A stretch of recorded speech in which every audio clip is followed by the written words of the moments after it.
الحمدللہ رب العالمین، افضل الصلاۃ و اکمل السلام علی سید الانبیاء والمرسلین وعلی آلہ الکرام و اصحابہ العظام اجمعین۔ کیا نہ دیکھا اس شخص کو جو گزرا ایک بستی پر، درا حال کے وہ گری پڑی تھی اپنی چھتوں کے بل۔ کہنے لگا کیوں کر زندہ کرے گا اسے اللہ تعالیٰ اس کے ہلاک ہونے کے بعد؟ سو مردہ رکھا اسے اللہ تعالیٰ نے 100 سال تک، پھر زندہ کیا اسے۔ فرمایا کتنی مدت تک تو یہاں ٹھہرا رہا؟ اس نے عرض کیا میں ٹھہرا ہوں گا 1 دن یا دن کا کچھ حصہ۔ اللہ نے فرمایا نہیں، بلکہ ٹھہرا رہا ہے تو 100 سال۔ اب ذرا دیکھ اپنے کھانے اور اپنے پینے کے سامان کی طرف، یہ باسی نہیں ہوا، اور دیکھ اپنے گدھے کو، اور یہ سب اس لیے ہے کہ ہم بنائیں تجھے نشان لوگوں کے لیے، اور دیکھ ان ہڈیوں کو کہ ہم کیسے جوڑتے ہیں انہیں، پھر کیسے ہم پہناتے ہیں انہیں گوشت۔ پھر جب حقیقت روشن ہو گئی اس کے لیے تو اس نے کہا میں جان گیا ہوں کہ بے شک اللہ تعالیٰ ہر چیز پر قدرت رکھتا ہے۔ صدق اللہ العظیم۔ لفظ لفظ نور اور حرف حرف روشنی سے آراستہ نور قرآن کے ساتھ طاہر بخاری آپ سے مخاطب ہے۔ ناظرین، ہم گزشتہ کچھ پروگرام جو ہیں وہ بنی اسرائیل کے حوالے سے، ان کے عروج و زوال اور پھر ان کے مختلف واقعات اور اس سے سبق حاصل کرتے ہوئے امت مسلمہ اور انسانیت کے لیے رہنمائی اور روشنی کا سامان پیدا کر رہے ہیں۔ بنی اسرائیل کا اولین عروج حضرت موسیٰ علیہ السلام کے بعد ان کے خلیفہ اور نبی حضرت یوشع بن نون کی قیادت میں اس قوم کو میسر آیا اور انہوں نے فلسطین کو فتح کیا، اور 300 سال کے نشیب و فراز کے بعد اس قوم کو وہاں پر ایک سطوت اور ترقی اور ارتقاء میسر آیا۔ فلسطین اور عراق جو ہے یہ بیبلیون تہذیب، جسے ہم بابل اور نینوا کہتے ہیں، اس کا مرکز تھا، اور یہاں کا جو حکمران تھا، جو بادشاہ تھا، اس کو نمرود کہا جاتا تھا، نماردہ، اور فرعون مصر کے اندر فرعونہ، یہ ان کے لقب تھے۔ بنیادی طور پر ان کے نام مختلف کوئی بھی ہو سکتے تھے۔ عراق اور فلسطین ان کا ایک کلیش اور کشمکش ابتدائی سے تھی، یہاں تک کہ بخت نصر نے فلسطین پر حملہ کیا اور اس کی اینٹ سے اینٹ بجا دی، اور یہاں 12 لاکھ یہودیوں میں سے 6 لاکھ تہہ تیغ ہو گئے، اور 6 لاکھ کو وہ غلام بنا کر عراق لے آیا۔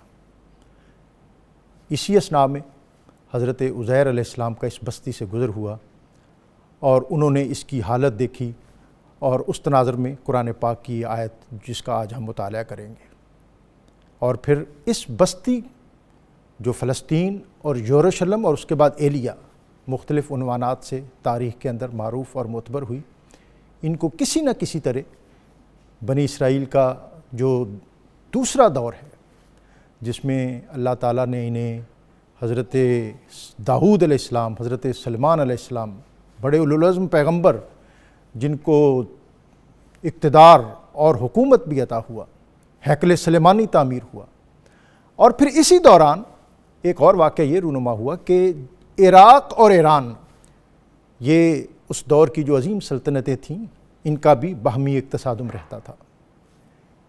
ایران کے بادشاہ کیخسرو، اس نے حملہ کیا عراق پر اور عراق کو نقصان پہنچایا، اور یہاں پھر اس جنگ کے نتیجے میں یہاں جو موجود بنی اسرائیل کے لوگ تھے ان کو آزادی نصیب ہوئی، اور وہ دوبارہ فلسطین میں آ کر آباد ہوئے، اور اس نسبت سے یہ علاقہ اور قریہ دوبارہ انسانی زندگی سے آشنا ہوا۔ آج کے ہمارے مضامین بہت متنوع، اس میں بنیادی جو تصور ہے کہ حیات بعد الموت، کہ کس طرح چیزیں بگڑتی ہیں اور پھر اللہ تعالیٰ ان کو کس طرح سنوارتا ہے، حیات کے زاویے اور پیمانے کس طرح سنورتے ہیں، اور انسانی بستیاں کس طرح عروج اور ارتقاء کی طرف جاتی ہیں، اور پھر کس طرح پامال اور زوال کا شکار ہوتی ہیں۔ اسی طرح انسانی زندگی، اس کو اللہ تعالیٰ کس طرح حسن و خوبی سے آراستہ کرتا ہے، اور پھر جب اس کی نافرمانی انسانوں کی زندگی کی عادت ثانیہ بن جاتی ہے تو وہ کس طرح زوال اور پستی سے دوچار ہوتے ہیں۔ آج کے اس اہم موضوع پر بات کرنے کے لیے ہمیشہ کی طرح ہمارے ساتھ علامہ مفتی محمد فاروق القادری صاحب موجود ہیں، ان کے ساتھ مفتی محمد اقبال چشتی صاحب، اور اللہ رب العزت کی بارگاہ میں حمد کا نذرانہ پیش کرنے کے لیے آج ہمارے ساتھ موجود ہیں حافظ محمد ارشد نقشبندی۔ ان کی طرف جانے سے قبل آج کا اسم مبارک وَلِلَّهِ الْأَسْمَاءُ الْحُسْنَى، اللہ تعالیٰ کے سارے نام ہیں بڑی عزت، عظمت اور برکت والے ہیں، لیکن آج کا ہمارا جو اسم ہے الجبار سب سے زیادہ زبردست۔ اس اسم مبارک کی برکت یہ ہے کہ جو شخص کثرت کے ساتھ اللہ تعالیٰ کے اس اسم مبارک کا ورد کرے، اللہ تعالیٰ اس کو لوگوں کی نظر میں قبولیت عطا کرتا ہے۔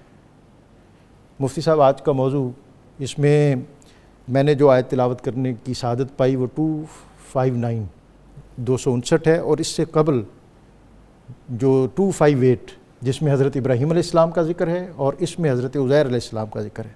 تو ابتدائی طور پر میں چاہوں گا کہ آپ 258 اس کا خلاصہ اور پھر اپنی گفتگو کا اس سے آغاز فرمائیں۔ بسم اللہ الرحمن الرحیم۔ آیت نمبر 258 سورہ بقرہ، یہ بڑی اہم آیت ہے اور اس میں خصوصی طور پر کچھ لوگوں کو تنبیہ کی گئی ہے۔ ہوا یوں کہ حضرت ابراہیم علیہ السلام کا ایک شخص سے مکالمہ، مباحثہ یا مناظرہ ہوا۔ وہ شخص کون تھا؟ اکثر مفسرین نے یہی کہا ہے کہ وہ نمرود تھا، جو کہ عراق کا بادشاہ تھا اور اس کی بادشاہت روئے زمین پر پھیلی ہوئی تھی۔ نشہ اقتدار میں مست ہو کر وہ اپنے پیدا کرنے والے کو فراموش کر بیٹھا۔ اس نے اپنی طاقت اور اپنے اقتدار کے بل بوتے پر سمجھا کہ اب مجھ سے بڑھ کر طاقت والا کوئی اور نہیں ہے، میں تمام لوگوں کی گردنوں کا مالک ہوں، اور بے لگام ہاتھی کی طرح وہ فیصلے کرتا تھا۔ اور اس نے ایک موقع ایسا آیا کہ اسی طاقت کے نشے میں بڑے غرور اور تکبر اور رعونت کے ساتھ بہت بڑی بات کہہ دی۔ اس نے یہ کہا کہ میں ہی خدا ہوں۔ اس نے اپنے رب ہونے کا دعویٰ کر لیا۔ حضرت ابراہیم علیہ السلام نے جو کردار ادا کیا، اسی کردار سے روشنی لے کر حضرت مجدد صاحب نے بھی اپنے زمانے میں دین اکبری کے خلاف علم بلند کیا تھا۔ سبحان اللہ۔ حضرت ابراہیم علیہ السلام نے علم جہاد بلند کرتے ہوئے ایک متکبر کے تکبر کو خاک آلود کرنے کا علم اٹھایا، اور آپ نے اس سے فرمایا کہ تو جو کہہ رہا ہے یہ بے بنیاد باتیں ہیں، ابھی بھی وقت ہے، تو ہدایت اور توحید کی طرف پلٹا۔ یہ واقعہ کب پیش آیا؟ کیا حضرت ابراہیم علیہ السلام کے آگ میں جانے سے پہلے پیش آیا یا بعد میں پیش آیا؟ دونوں طرح کی روایات ہیں، کچھ کہتے ہیں پہلے پیش آیا، کچھ کہتے ہیں بعد میں پیش آیا۔ حضرت ابراہیم علیہ السلام نے جب توحید کی بات کی تو نمرود نے پوچھا کہ جس خالق، جس مالک کی آپ باتیں کر رہے ہیں وہ کون ہے؟ اس کی کیا صفت ہے، کیا خوبی ہے، کیا شان ہے، ہمیں کچھ بتائیں۔ تو حضرت ابراہیم علیہ السلام نے مقتضائے حال کے مطابق نمرود سے کہا، ربی الذی یحیی و یمیت، میرا رب وہ ہے جو بندوں کو عدم سے وجود میں لاتا ہے، سبحان اللہ، ان کو نیست سے ہست کرتا ہے، ان کو پیدا کرتا ہے، ایک بے جان نطفے سے پیدا کرتا ہے، پھر ایسی تصویر کشی اور پھر جسم پہناتا ہے، روح ڈالتا ہے، اور پھر انسان تمہیں نظر آتے ہیں، اور پھر وہی اس بچے کو بچپن سے لڑکپن، پھر جوانی، پھر بڑھاپے اور ارذل عمر تک لا کر موت دیتا ہے۔ تو نمرود نے یہ سنا اسے چاہیے تو یہ تھا اب اس دلیل کی حقیقت کو سمجھتے ہوئے قبول کر لیتا، لیکن ڈاکٹر صاحب برا ہو نشہ اقتدار کا، جسے یہ چڑھ جائے وہ اس نشے میں حقائق کو اور پھر نتائج کو دونوں کو فراموش کرتا ہے، اور نتیجہ پھر بربادی اور تباہی کی صورت میں نکلتا ہے۔ ایسا ہی ہوا نمرود کے ساتھ۔ اس نے بڑے تکبر میں کہا انا احیی و امید، یہ تو کوئی بڑی بات نہیں، میں بھی زندہ کر سکتا ہوں اور مار سکتا ہوں۔ اس نے 2 لوگوں کو بلایا، ایک کو قتل کی سزا ملی تھی اور دوسرے کو رہا کر دیا گیا تھا۔ اس نے جس کو سزا کے طور پر قتل کا حکم جاری ہوا تھا اس کو چھوڑ دیا، اور جو رہا ہوا تھا اس کو قتل کرنے کا آرڈر دے دیا۔ اب دیکھا جائے تو ان دونوں دلیلوں کی کوئی مطابقت نہیں ہے۔ کہاں ایک زندہ انسان کو مارنا، اپنے اختیار قتل کے کرنا اور اس کو رہا کرنا، اور کہاں ہے ایک بے جان نطفے سے خلق کرنا، کوئی مطابقت نہیں تھی۔ لیکن حضرت ابراہیم علیہ السلام اس کے اس جواب سے اس کی ذہنی سطح کو سمجھ گئے کہ یہ تو احمق آدمی ہے، اتنی بلند پایا دلیل کی حقیقت کو یہ نہیں سمجھ سکتا۔ تو آپ نے اس کو اس کی ذہنی سطح کے مطابق پہلی دلیل سے ذرا نیچے درجے کی دلیل دی جس کو یہ سمجھ سکے۔ آپ نے فرمایا فَإِنَّ اللَّهَ يَأْتِي بِالشَّمْسِ مِنَ الْمَشْرِقِ فَأْتِي بِهَا مِنَ الْمَغْرِبِ، میرا رب تو وہ ہے جو سورج کو مشرق سے طلوع کرتا ہے، مغرب میں غروب کرتا ہے۔ اگر تو اپنی ذات میں الہ ہونے کا دعویٰ کرتا ہے تو سورج کو مغرب سے طلوع کر اور مشرق میں غروب کر دے۔ اب قرآن کہتا ہے جب نمرود اور اس کے حواریوں نے یہ دلیل سنی فَبُہِتَ الَّذِي كَفَرَ، تو وہ مبہوت ہو کر رہ گئے، ان کے ہوش اڑ گئے کہ یہ کیسے ہو سکتا ہے۔ جب یہ ہو نہیں سکتا تو پھر تمہیں دعویٰ بھی نہیں کرنا چاہیے۔ بہرحال وہ اس کا جواب نہ دے سکے۔ دلائل حضرت ابراہیم علیہ السلام سن کر لاجواب ہونے کے باوجود طاقت میں مست ہو کر انہوں نے پھر بھی حقیقت کو قبول کرنے سے انکار کر دیا۔ پھر اللہ رب العزت نے اس نافرمان کو ساری دنیا کے لیے عبرت کا نشان بنایا۔ ڈاکٹر صاحب اس نے 800 سال حکومت کی ہے، 400 سال وہ اسی طرح تکبر اور رعونت میں رہا، اور 400 سال آئندہ اس کی ذلت میں گزرے۔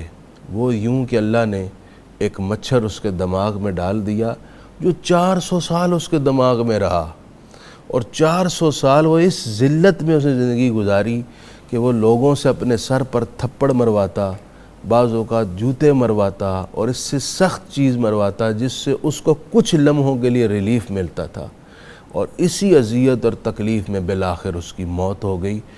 اس واقعے کا 2 بنیادی مقصد ہیں۔ ایک تو یہ کہ اللہ تعالیٰ ہی زندہ کرنے والا اور پیدا کرنے والا ہے اور موت دینے والا ہے۔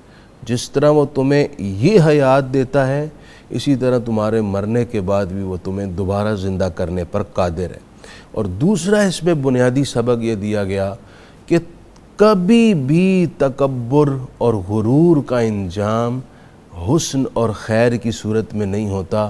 تاریخ بھری پڑی ہے، صرف متکبر ایک ہی ذات ہے اور وہ اللہ کی ذات ہے، جو اس کے سامنے سر اٹھا کر بڑے بول بولتا ہے اور اپنی ذات میں کوئی بڑا ہونے کا دعویٰ کرتا ہے، اللہ تعالیٰ پھر اس کو عبرت کا نشان بنا کر اس کا نام و نشان تک مٹا دیتا ہے۔ مفتی صاحب، آج کا دوسرا جو اس سے متصل موضوع ہے حضرت عزیر علیہ السلام، جس واقعے کے ذریعے اللہ تعالیٰ نے حیات بعد الموت کا کرشمہ دکھایا اور شہر کس طرح آباد ہوئے اور انسان جو ہے وہ کس طرح دوبارہ سرسبز ہوئے۔ حضرت سیدنا ابراہیم علیہ السلام کے واقعے کے ساتھ متصلاً حضرت عزیر علیہ السلام کے واقعے کا ذکر ہے۔ ابھی مفتی صاحب نے بیان فرمایا کہ نمرود جو موت و حیات کا مفہوم لوگوں کو دھوکہ دینے کے لیے اس نے اور طرح کا اظہار کیا تھا۔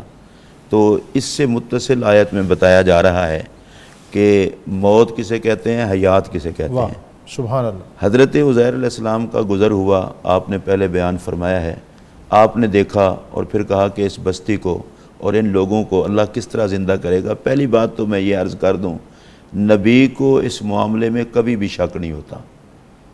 نبی کی ذات ہر قسم کے شک سے پاک ہوتی ہے، اللہ کے حوالے سے نبی کا عقیدہ قطعی ہوتا ہے، اور اس طرح کے معاملات میں اللہ تبارک و تعالیٰ کی بارگاہ میں وہ سوال اس لیے کرتے ہیں کہ وہ اللہ تبارک و تعالیٰ اس سارے معاملے کا انہیں مشاہدہ کروائے۔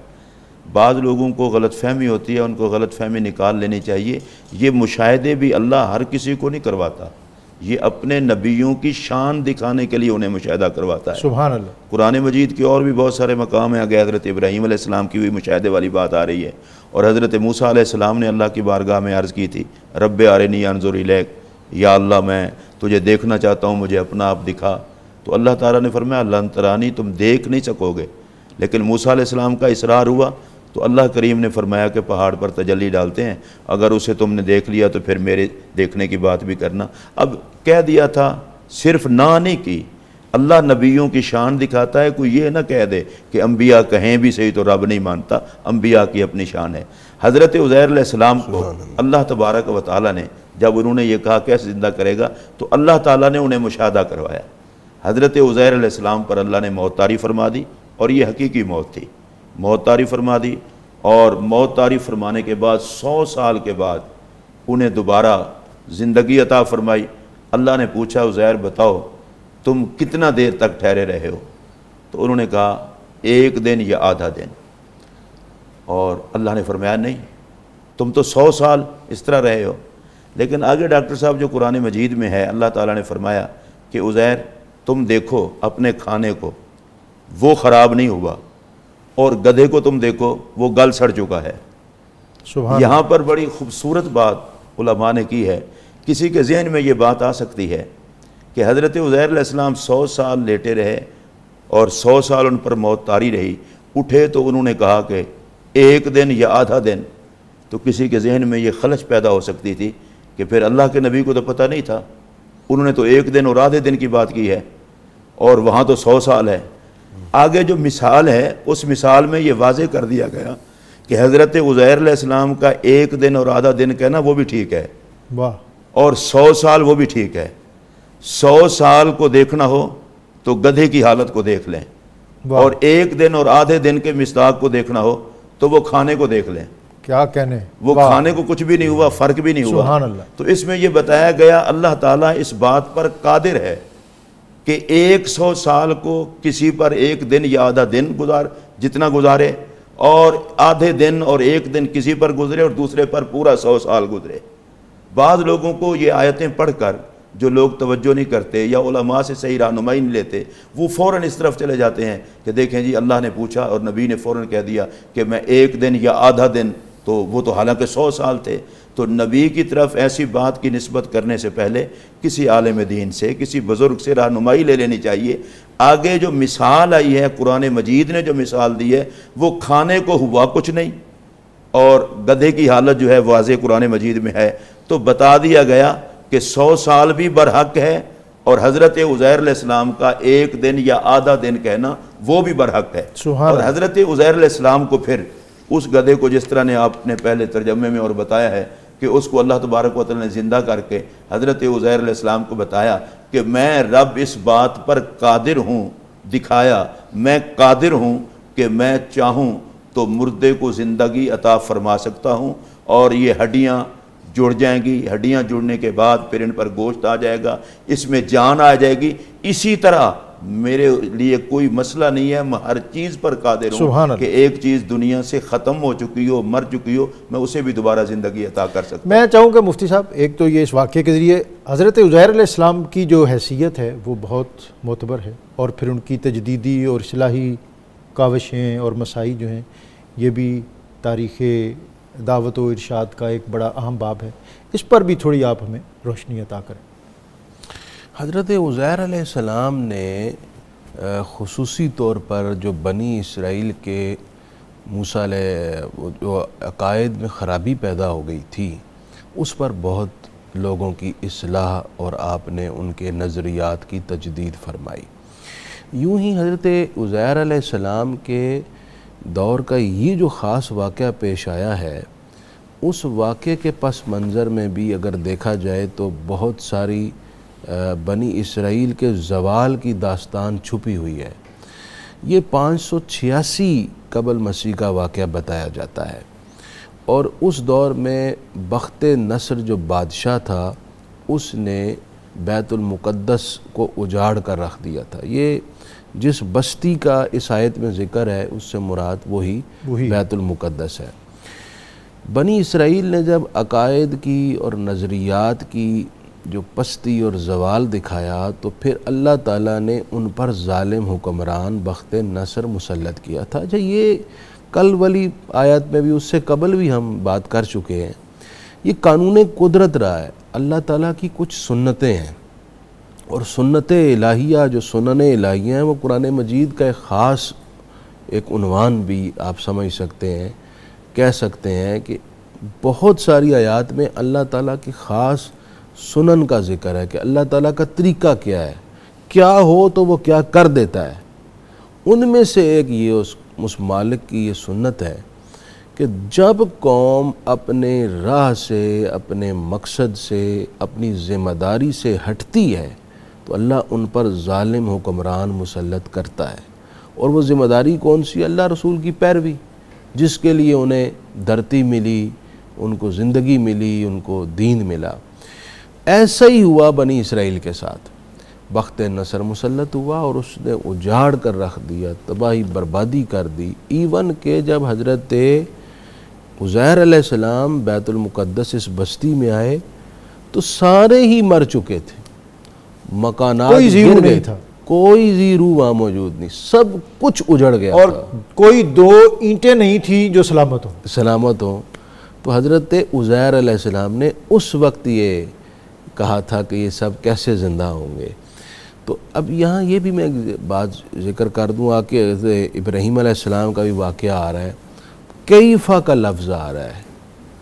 کیفا کے ذریعے جو سوال کیا جاتا ہے نا، اس کا سوال کا مقصد گرامیٹیکلی یہ ہوتا ہے کہ سوال کرنے والے کو اس چیز کی وجود کا یقین ہے، صرف حالت دریافت کرنا چاہ رہا ہے۔ واہ!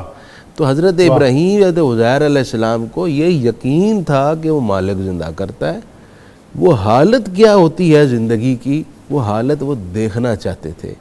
کیوں دیکھنا چاہتے تھے؟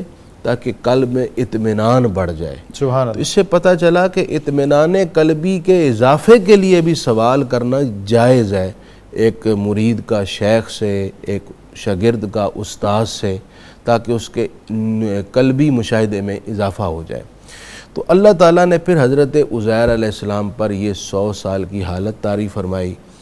جب آپ 100 سال بعد بیدار ہوئے تو اسی دوران ایران کا ایک بادشاہ، اسی 100 سالہ عرصے کے درمیان ہی تقریباً 70 سال گزرے تھے، تو ایران کا ایک بادشاہ اپنی فوجیں لے کر آیا اور جو بخت نصر کے ظالم سپاہی تھے ان سے اس بستی کو آزاد کروایا، پھر اس کو نئے سرے سے آباد کیا۔ بادشاہ کو ذوالقرنین بھی کہا گیا ہے یا کہ خسرو بھی ہے، اس طرح کا نام؟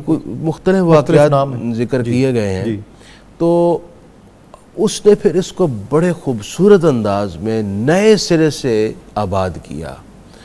تو حضرت عزیر علیہ السلام جب جاگے تو آپ نے یہ ساری حالت دیکھی تو آپ بھی بڑے حیران ہوئے، اور اس وقت حضرت عزیر علیہ السلام پھر اپنی بستی میں گئے تو سارے لوگ آپ کے زمانے کے تو دنیا سے جا چکے تھے، صرف ایک بڑھیا باقی تھی۔ اس نے حضرت عزیر علیہ السلام کو پہچانا، اور اس طرح حضرت عزیر علیہ السلام کی شناخت ہوئی۔ پھر آپ نے کتاب تورات سنائی لوگوں کو، پھر تورات کا نسخہ تو موجود نہیں تھا، آپ کی نشاندہی پر خاص مقام سے نسخہ نکالا گیا، وہ میچ کیا گیا جو آپ نے سنایا اور اس نسخے کے ساتھ، تو وہ ایک ایک لفظ وہی تھا جو اس کتاب میں لکھا ہوا تھا۔ تو یوں لوگ حضرت عزیر علیہ السلام کے قائل ہوئے، اور اس کے بعد حضرت عزیر علیہ السلام نے وہاں رشد و ہدایت کا کام کیا، اور جس کا آپ نے ذکر کیا کہ تجدیدی کارنامہ اور انقلاب حضرت عزیر علیہ السلام کی وجہ لیکن میں سے ہوا۔ یہ بھی جاننا چاہوں گا کہ پھر یہی قوم جنہوں نے ابتدائی طور پر مانا، پھر وقت گزرنے کے ساتھ انہوں نے ہی حضرت عزیر علیہ السلام کے متعلق ایک نیا عقیدہ جو ہے عقیدہ گڑھ لیا، اس کو وضع کیا، اور پھر اس کے بعد بنی اسرائیل یا اس خطے کے لوگ جو ہیں وہ بتدریج ایک اور زوال سے آشنا ہوئے، آشکارا ہوئے، یا ان کو ایک اور زوال درپیش ہوا۔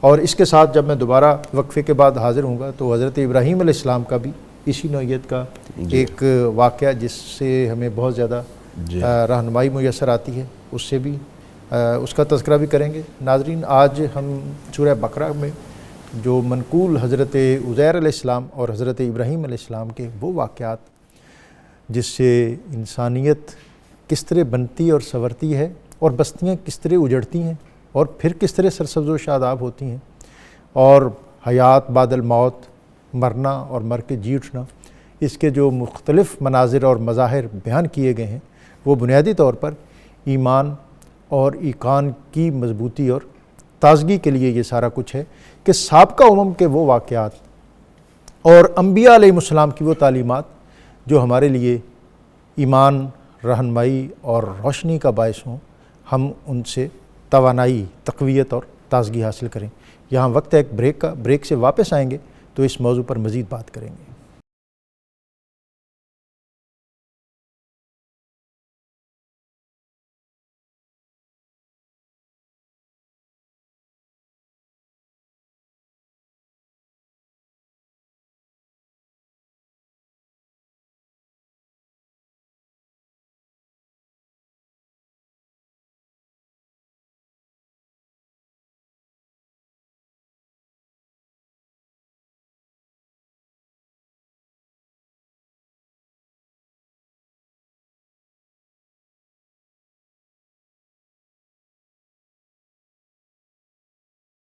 نور قرآن میں آپ کو ایک مرتبہ پھر خوش آمدید۔ آج قرآن پاک کی سورہ بقرہ اور اس کی آیت 258، 59 اور اس سے آگے ہم ان کا مطالعہ کر رہے ہیں اور قرآن پاک کا نور اپنے دامن میں سمیٹ رہے ہیں۔ مفتی صاحب، میں بریک سے قبل جو بات کر رہا تھا اس پر بھی آپ سے بات کروں گا۔ کچھ کالر ہیں ہمارے ساتھ، آپ کی اجازت سے۔ جی السلام علیکم، میاں غلام مرتضیٰ صاحب گوجرا سے، السلام علیکم۔ وعلیکم السلام رحمۃ اللہ وبرکاتہ۔ ڈاکٹر صاحب ٹھیک ہو، خیریت؟ جی میاں صاحب خوش آمدید، آپ کیا پوچھنا چاہتے ہیں؟ سر میں آپ کو بہت بہت مبارکباد دیتا ہوں، آپ کو اپنی ٹیم کو اہل بیت اطہار کا اور انبیاء علیہ السلام کا ذکر مبارک کرنے پر۔ جی جی، بہت دلوں کو منور کرتے ہیں لوگوں، مسلمانوں کو دلوں کو صبح صبح منور کرتے ہیں۔ بہت بہت اللہ تعالیٰ کی آپ پر رحمت۔ جزاک اللہ۔ سوال کے ساتھ دو سوال میرے ہیں۔ پہلا سوال یہ ہے کہ ابراہیم علیہ السلام نے جو 4 پرندوں کے گوشت پہاڑ پر رکھے تھے، ان پرندوں کے نام بتا دیں۔ ٹھیک ہے جناب۔ دوسرا سوال یہ ہے کہ وہ ہمارے باوجداد جو انڈیا میں رہ گئے تھے یا کہیں دور دراز علاقے میں، ان قبر انور کا بھی پتہ نہیں ہے، تو ہم کس طرح والدین کی قبر کا ذکر، اس کا والدین کی قبر کا وہ جا کر فائدہ کر سکتے ہیں یا قبر انور کا کی زیارت کر سکتے ہیں؟ قبر انڈیا میں، والدین کی قبر انڈیا میں رہ گئی ہے؟ ہاں، انڈیا میں رہ گئی ہے باوجداد کی، یا کوئی دور سے دور شہر میں ہے، ہمیں اس کی قبر کی نشاندہی کا علم نہیں ہے، تو ہم کس طرح قبر کی زیارت کر سکتے ہیں؟ چلیں جناب، ہمارے علماء انہوں نے یہ تو اخذ کر لیتے ہیں خوشبو سونگھ کے جو ذہن میں ایک لہر گزر رہی ہوتی ہے تو اس سے اندازہ کر کے بھی بات کر لیتے ہیں، تو اس پر بات کریں گے۔ شکیل احمد صاحب ہمارے ساتھ حجرہ شاہ مقیم سے، السلام علیکم۔ وعلیکم السلام جی خوش آمدید۔ جی سر، تمام لوگوں کو السلام علیکم۔ جی آپ کو بھی جناب۔ سر میرے 2 سوال ہیں جناب۔ ایک تو یہ کہ یہ جو عورتیں لمبے لمبے ناخن رکھتی ہیں، ٹھیک ہو گیا، اس کے بعد اس پہ کوئی تھوڑی سی روشنی ڈالیں۔ اور دوسرا سوال یہ ہے کہ یہ جو آج کا رمضان چل رہا ہے، تو بازار میں عورتیں ایسے بہت عجیب سے ڈریس پہن کے، تو جی ٹھیک ہے جی، یہ بات سمجھ گئے علماء، اس پر بات کریں گے کہ رمضان کا تقدس ہے ایک، اور ویسے جو اسلامی معاشرت ہے اس کے جو آداب ہیں وہ کیا ہیں، اس پر یقیناً بات کریں گے اور رہنمائی لینی چاہیے۔ ایک اور کالر ہے ملتان سے، فرید صاحب، السلام علیکم۔ وعلیکم السلام جی خوش آمدید فرید صاحب۔ بات یہ ہے جی کہ لوگ کہتے ہیں اللہ میاں، اللہ میاں، لوگ اللہ کے ساتھ میاں لگاتے ہیں، اور دوسری بات یہ ہے کہ جی بہت شکریہ۔ یہ مفتی صاحب آپ دونوں بزرگوں کے آگے یہ سوالات بھی ہیں۔ ایک تو ہم ظاہر آ رہے ہیں اس تذکرے کی طرف جہاں حضرت ابراہیم علیہ السلام نے وہ پرندوں والا جو واقعہ ہے جو قرآن پاک میں مذکور ہے، اور دوسرا ایک والدین جو ہیں وہ، میں مفتی صاحب چاہوں گا کہ ایک اسی حضرت ابراہیم علیہ السلام اور 4 پرندے جو سوال ہے، اور اس سوال کی تفصیل میں آج کے موضوع کے حوالے سے جو بات ہے وہ بھی تفصیل اس کی آ جائے۔ حضرت سیدنا ابراہیم علیہ السلام نے اللہ تبارک و تعالیٰ کی بارگاہ میں عرض کی، رب ارنی کیف تحیی الموتیٰ، اے میرے مالک مجھے دکھا، مشاہدہ کرا کہ تو مردوں کو کیسے زندگی عطا فرماتا ہے۔ مفتی صاحب یہ پہلے بیان کر چکے ہیں، پہلے انا وہاں حضرت عزیر علیہ السلام کے واقعے میں استعمال ہوئے، اس کا وہ بھی معنی کیف ہی ہے، یہاں بھی کیف ہے۔ تو اللہ تعالیٰ نے فرمایا اولم تؤمن، کیا آپ کا اس پر ایمان نہیں ہے؟ اللہ تعالیٰ نے جناب ابراہیم علیہ السلام کی شان کو بالکل واضح فرما دیا تاکہ وہ جواب دیں، قرآن کا حصہ بن گیا ہے تو کوئی شک نہ کر سکے۔ حضرت سیدنا ابراہیم علیہ السلام نے کہا یا اللہ میرا ایمان تو ہے، لیکن میں اطمینان قلب کے لیے جس چیز کا مجھے علم ہے میں اسے دیکھنا چاہتا ہوں، مشاہدہ کرنا چاہتا ہوں۔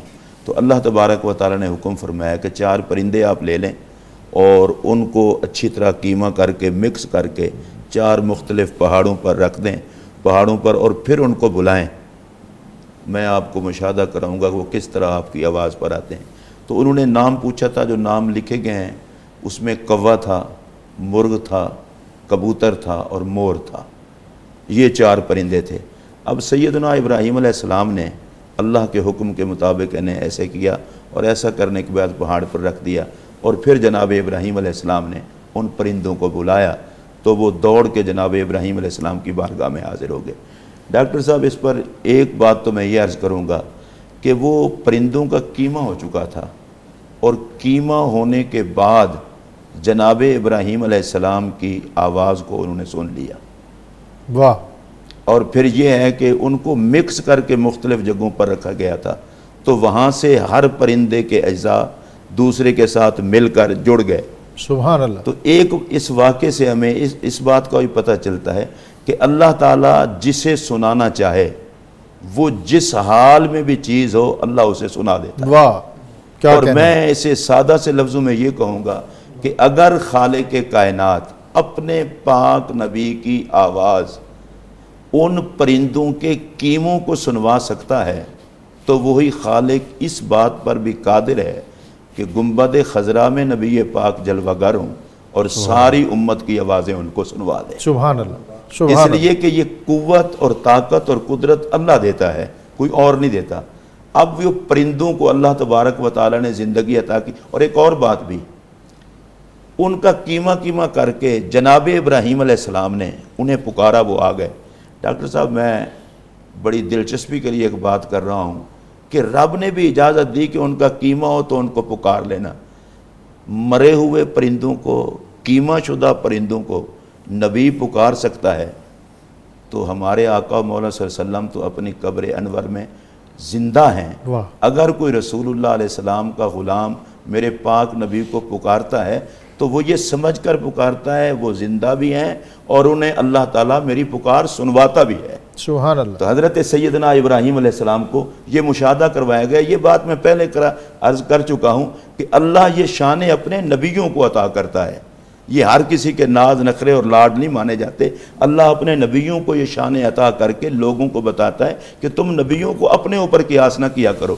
جیسے ہی حضرت سیدنا ابراہیم علیہ نبینا علیہ الصلاۃ والسلام نے یہ سب کچھ دیکھا اور پرندے دوڑتے ہوئے حاضر ہو گئے، تو اللہ تعالیٰ فرماتا ہے وَعْلَمْ أَنَّ اللَّهَ عَزِيزٌ حَكِيمٌ، آپ جان لیں کہ بے شک اللہ غالب حکمت والا ہے۔ تو یہ بتایا جا رہا ہے کہ خالق کائنات مرنے کے بعد زندگی عطا کرنے پر قادر ہے، اور اس کا مشاہدہ جناب ابراہیم علیہ السلام کو کروا دیا۔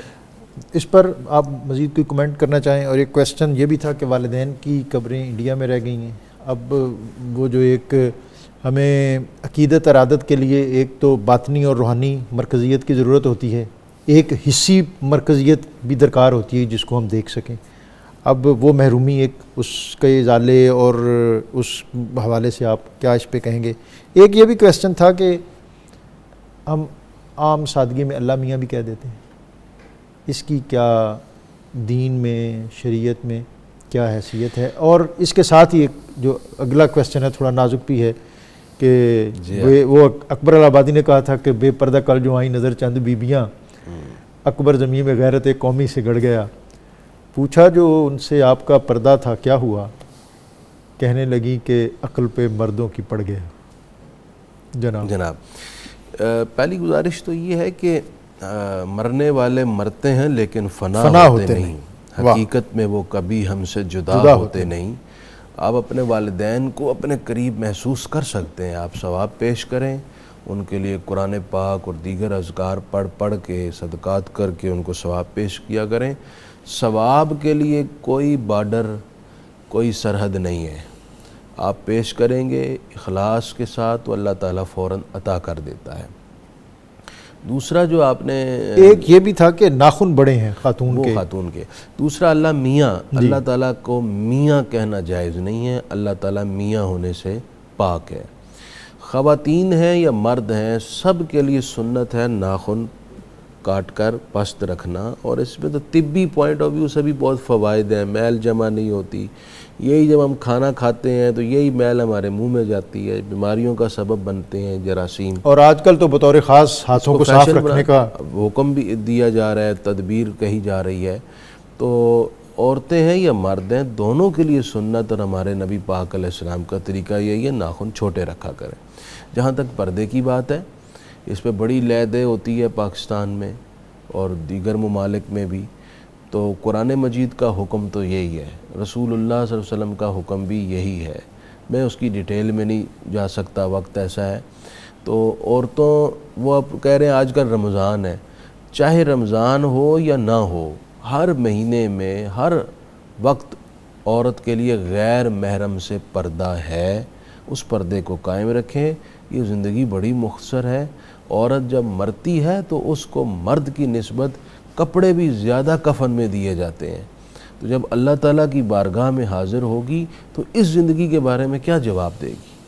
عورت کو صفا مروہ میں دوڑتے ہوئے بھی مرد سے اس کو مختلف احکام دیے گئے ہیں۔ تو اس ساری صورتحال میں جب کہ شریعت نے عورت کو ایک لمیٹڈ اس کی صنف کے مطابق کیا ہے، تو اس کو اس حد میں رہ کر اپنی زندگی گزارنی، یعنی اس کو مستور رکھا ہے، اور اس کو مستور، دیکھیں خزانہ جو ہوتا ہے نا ڈاکٹر صاحب، اس کو ہمیشہ تجوری میں رکھا جاتا ہے، سبحان اللہ، اس کو ایسے نہیں پھینکا جاتا۔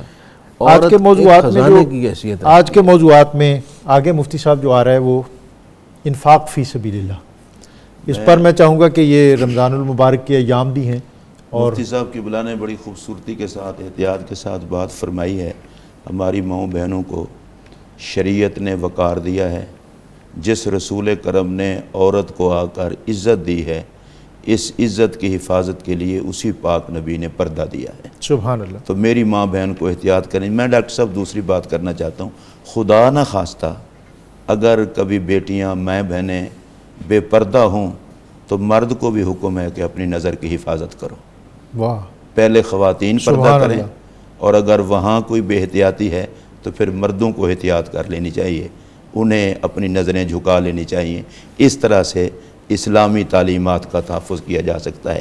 قرآن مجید میں اگلی آیات میں خرچ کا ذکر ہے اللہ کے راستے میں۔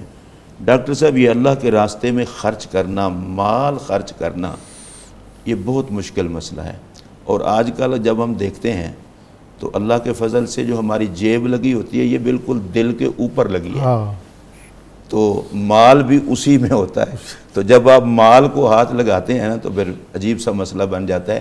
بہت سارے لوگوں کو دیکھتے ہیں وہ کہتے ہیں جان حاضر ہے، مال کا مشکل مسئلہ ہے۔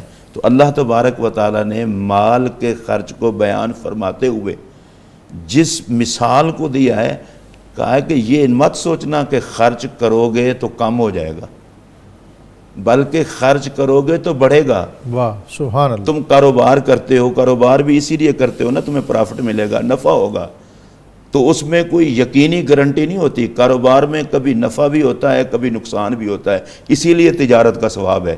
لیکن راہ خدا میں خرچ کرنے کی اللہ تعالیٰ نے گارنٹی دی ہے کہ اس میں تمہارا فائدہ ہی فائدہ ہے، میں تمہیں بڑھا کر کے دوں گا۔ اور قرآن مجید میں جب ہم پڑھتے ہیں تو ایک تو پہلے بیان کر دیا گیا کہ آپ 1 روپیہ خرچ کریں گے تو 700 تک آپ کو ثواب ملے گا۔ آگے قرآن مجید نے جو کہا ہے واللہ یضاعف لمن یشاء، سبحان اللہ۔ تمہارے خلوص کو دیکھ کر، تمہارے جذبے کو دیکھ کر، تمہاری نیت کو دیکھ کر اللہ جتنا چاہے بڑھا کے دینا چاہے، اس کے خزانے میں کمی کوئی نہیں، جسے چاہتا ہے بڑھا کے دیتا ہے۔ مطلب یہ ہے کہ راہ خدا میں خوش دلی سے خرچ کرو، اللہ کی رضا کے لیے خرچ کرو، مال حلال سے خرچ کرو، ریاکاری کی لعنت سے پاک ہو کر خرچ کرو۔ جس نے تمہیں یہ سب کچھ بڑھا کے دینا ہے، اسی کے دیے ہوئے میں سے صرف اسی کی رضا کے لیے خرچ کرو۔ سبحان اللہ۔ اور آگے یہ قرآن مجید کی جو آیات ہیں، اس پر مفتی صاحب بھی آگے بات کریں گے، اس کو واضح کیا گیا ہے کہ اگر ریاکاری آ گئی تو مال خرچ کیا ہوا بھی برباد ہوگا، الٹا گناہ بھی ہوگا۔ اللہ، اور اگر خرچ کر کے، قرآن مجید نے آگے واضح طور پر کہا ہے، آپ نے جس کو دیا ہے اسے احسان جتائیں گے تو بھی سب کچھ ختم، اسے اگر تکلیف دیں گے، منہ اٹھا کے چلے آتے ہو تو بھی سب کچھ ختم۔ میں اس پر رسول اللہ علیہ السلام کی ایک حدیث پاک عرض کرنا چاہوں گا۔ نبی پاک علیہ السلام کا ارشاد گرامی ہے، اِنَّ ہدیۃ اللہ الی العبد السائل علی بابہ، کہ اللہ کا تحفہ ہے بندے کے لیے کہ کوئی اس کے دروازے پر سوالی بن کر آئے۔ اس لیے کہ اللہ اس بات پر بھی قادر تھا کہ یہ دروازہ اس کو دے دیتا اور اس گھر والے کو سوالی بنا دیتا۔ اللہ نے پہلے آپ کو در دیا ہے، مال دیا ہے، پھر کسی کو آپ کے دروازے پر بھیجا ہے۔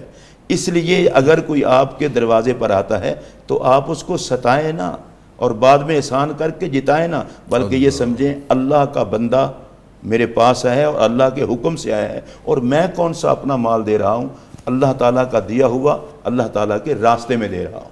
یہ مفتی صاحب، یہ جو آیت اور اس میں آخری اس کا جو پورشن ہے، اس تک بالعموم ہمارا فہم پہنچتا نہیں ہے۔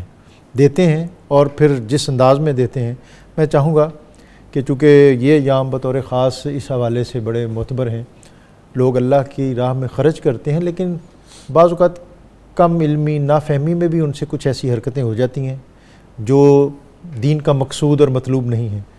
تو میں چاہوں گا کہ آپ بھی اس پر لوگوں کو تھوڑا میں 2 باتوں پر کلام کروں گا، ایک اسی پر جو آپ فرما رہے ہیں، اور ایک بات میں ایڈ کرنا چاہتا ہوں مفتی صاحب کی بات میں، کہ کیلکولیشن تو یہی کہتی ہے کہ دینے سے کم ہو جاتا ہے، لیکن اللہ تعالیٰ کہتا ہے کہ میں بڑھا دیتا ہوں، اور پھر وہاں سے دوں گا۔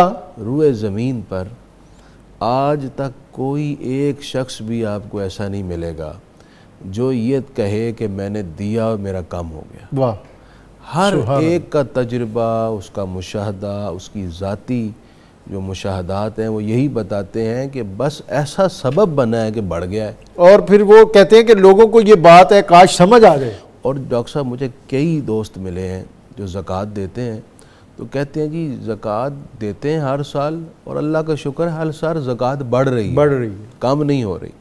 کیوں؟ جب یہ آیت نازل ہوئی نا کہ 1 دو گے تو اللہ تعالیٰ 700 گنا دیتا ہے، تو حدیث ہی میں ہے کہ حضور جان عالم صلی اللہ علیہ وآلہ وسلم نے عرض کی، ربی زد امتی، سبحان اے اللہ میری امت کے لیے 700 سے بھی اجر بڑھا دے۔ واہ، تو اللہ تعالیٰ نے وہ آیت نازل کی جس کا ہم نے کل ڈسکشن کی تھی، من یقرض اللہ قرضا حسنا فیضاعفہ لہ اضعافا کثیرا، کہ جو اللہ تعالیٰ کی بارگاہ میں خرچ کرتا ہے، گویا کہ قرض حسنہ دیتا ہے، اللہ اس کو کئی گنا بڑا چڑھا کر دیتا ہے۔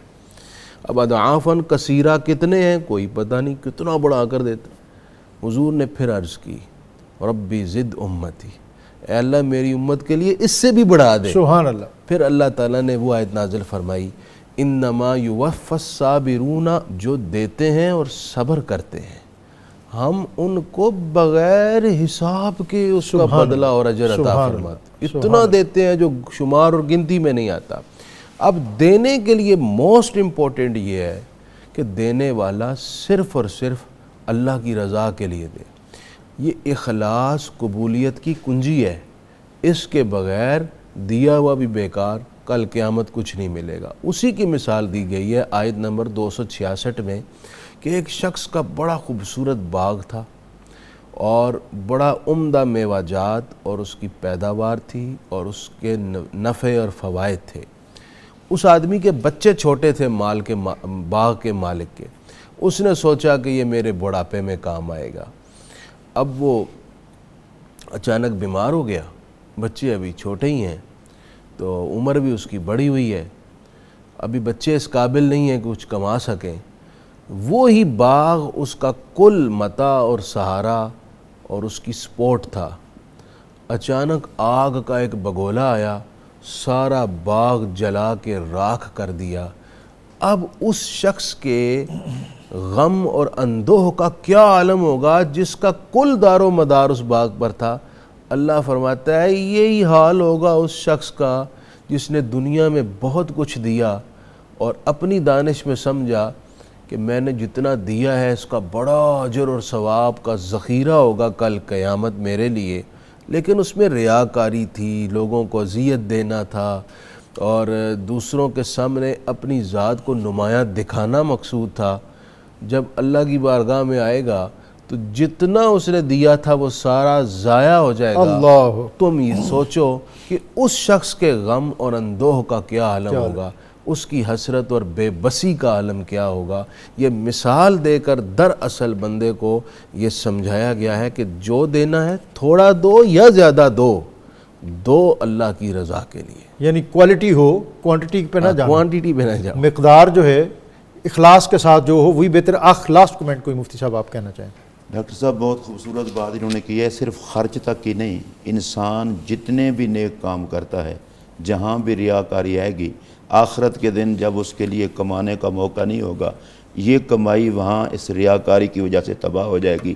اگر کوئی عالم اس کے علم میں ریاکاری ہے، کوئی حاجی اس کے حج میں ریاکاری ہے، کوئی قاری اس کی قرات میں ریاکاری ہے، کوئی سخی اس کی سخاوت میں ریاکاری ہے، ریا جہاں بھی آئے گا بندہ تباہ ہوگا۔ ہر کام کو للہیت کے جذبے سے کرنا چاہیے تاکہ آخرت میں بندہ اٹھے تو دامن جھاڑ کے نہ اٹھے، دامن میں کچھ لے کے اٹھے، اور اللہ ہم نے اس سے محفوظ رکھے ریا سے۔ اور حضرت سلطان صاحب نے تو یہ کہا تھا بعد فقیراں کسی نہ ماریا باہو چور اندردہ ہو، اور پھر کسی نے اس پر کمنٹ کیا تھا کہ مرتا وہاں بھی نہیں، ذرا کم ہو جاتا ہے۔ بہرحال یہ کسی کی رائے تھی۔ آج کا جو موضوعات تھے آج کے بہت اہم تھے، بڑے بسیط اور بڑے وسیع، اور اس پر بہت مبسوط گفتگو کی ہمارے علماء نے، اسکالرز نے۔ میں شکر گزار ہوں علامہ مفتی محمد اقبال چشتی صاحب کا، علامہ مفتی محمد فاروق القادری صاحب کا۔ اور حمد باری تعالیٰ کی طرف بڑھنے سے قبل آج کا وظیفہ اور وظائف کا بڑا انتظار بھی رہتا ہے لوگوں کو، ہر قسم کی مصیبت سے نجات۔ اگر کوئی شخص کسی مصیبت میں مبتلا ہو تو وہ سورہ احزاب کی آیت نمبر 3 7 دن تک 7700 مرتبہ پڑھے۔ آیت نمبر 3 یہ ہے وَتَوَكَّلْ عَلَى اللَّهِ وَكَفَى بِاللَّهِ وَكِيلًا، تو اللہ تعالیٰ اسے ہر قسم کی مصیبت سے نجات عطا کرے گا۔ حافظ محمد ارشد نقشبندی۔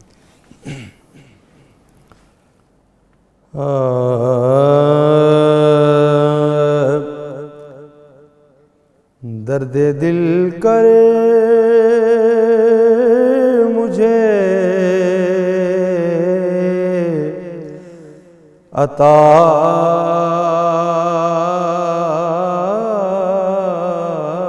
یا رب، درد دل کر مجھے عطا یا رب،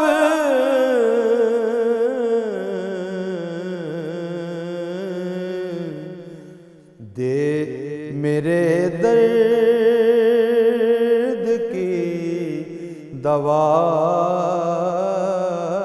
یا رب، دے میرے درد کی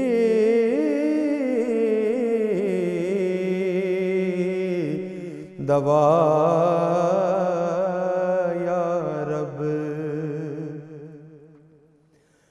لاج رکھ لے گناہ گاروں کی،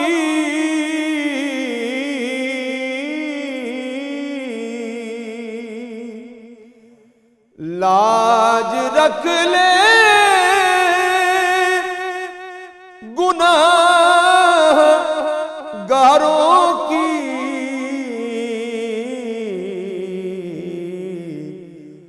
نام رحمان ہے تیرا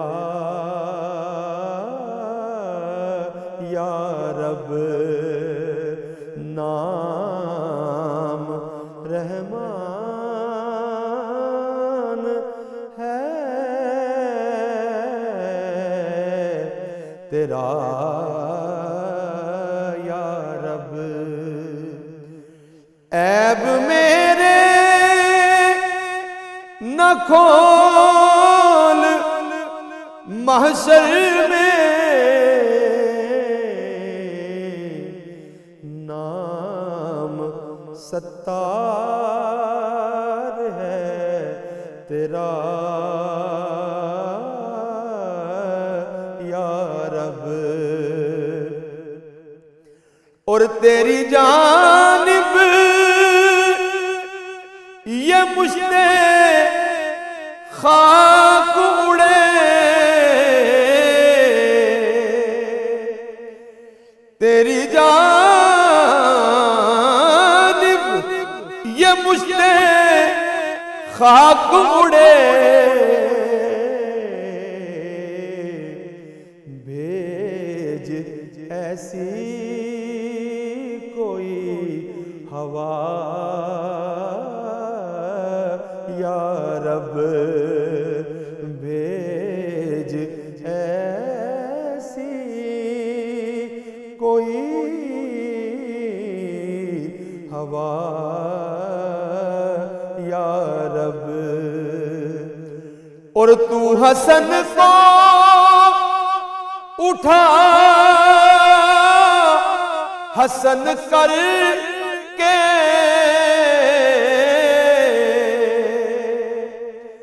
تو حسن کو اٹھا حسن کر کے، ہو مع الخیر خاتمہ یا رب، درد دل کر مجھے عطا یا رب، دے